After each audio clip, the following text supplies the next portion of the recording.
நான் இனிமேல் சீரியலெல்லாம் நடிக்கவே மாட்டேன் அப்படின்னு ரொம்பவே ஓப்பனாக சொல்லியிருக்காங்க சீரியல் ஆக்ட்ரஸ் பிரியங்கா.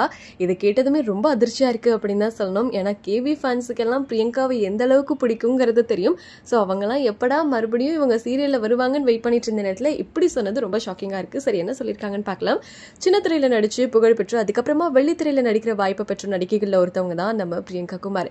இவங்க தமிழில் ஒளிபரப்பான காற்றுக்கென்ன வேலி சீரியலில் ஹீரோயினாக ப்ளே பண்ணியிருந்தாங்க. ரொம்ப அழகாக தன்னோட நடிப்பை வெளிப்படுத்தி ரொம்ப ஃபேமஸ் ஆனாங்க. பிரியங்கா சின்னத்திரையில நடிக்கிறத நிறுத்திட்டு இப்போ வெள்ளித்திரையில நடிக்க தொடங்கியிருக்காங்க. அந்த வகையில் இவங்க தெலுங்கு சினிமால ஆத்ரி லவர் மற்றும் ருத்ர கருட புராணம் இந்த மாதிரியான படங்கள்ல ஹீரோயினா நடிச்சிருக்காங்க. இந்த படங்கள் சீக்கிரமாவே வெளியாகி இருக்கிற நிலையில அது தொடர்ந்து கன்னடத்துல இப்போ 3வது படத்துல கமிட் ஆகியிருக்காங்க. மன்சூரியோட டைரக்ஷன்ல உருவாகிற இந்த படத்துல பிரியங்கா புல்லாங்குழல் கலைஞரா நடிக்க இருக்காங்களாம். இப்படி இருக்க நிலையில தான் சீரியல் ஆக்ட்ரஸ் பிரியங்கா இந்த விஷயத்த சொல்லியிருக்காங்க. சீரியல்ல மறுபடியும் நடிக்கிற எண்ணம்லாம் எனக்கு இல்லவே இல்லை அப்படின்னும், படத்துல நடிக்கணும் அப்படின்ற ஆசையில தான் நான் சீரியல்ல நடிச்சேன் அப்படின்னும், இப்போ ஒப்பந்தமாகி இருக்க படத்துக்காக நான் புல்லாங்குழல் வாசிக்க கத்துக்கிட்டு இருக்கேன். இந்த படத்துல என்னோட முழு உழைப்பையுமே கொடுப்பேன் அப்படின்னு சொல்லியிருக்காங்க.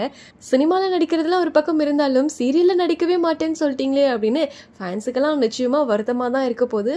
பட் எனிஹோ அவங்க தெலுங்கு கன்னட படங்கள்லாம் பிஸியா இருக்காங்க. இதோட தமிழ்லையுமே அவங்க நல்ல நல்ல படங்கள் கொடுக்கணும் அப்படிங்கறதா நிச்சயமா கேவி ஃபேன்ஸோட ஆசையா இருக்கும்.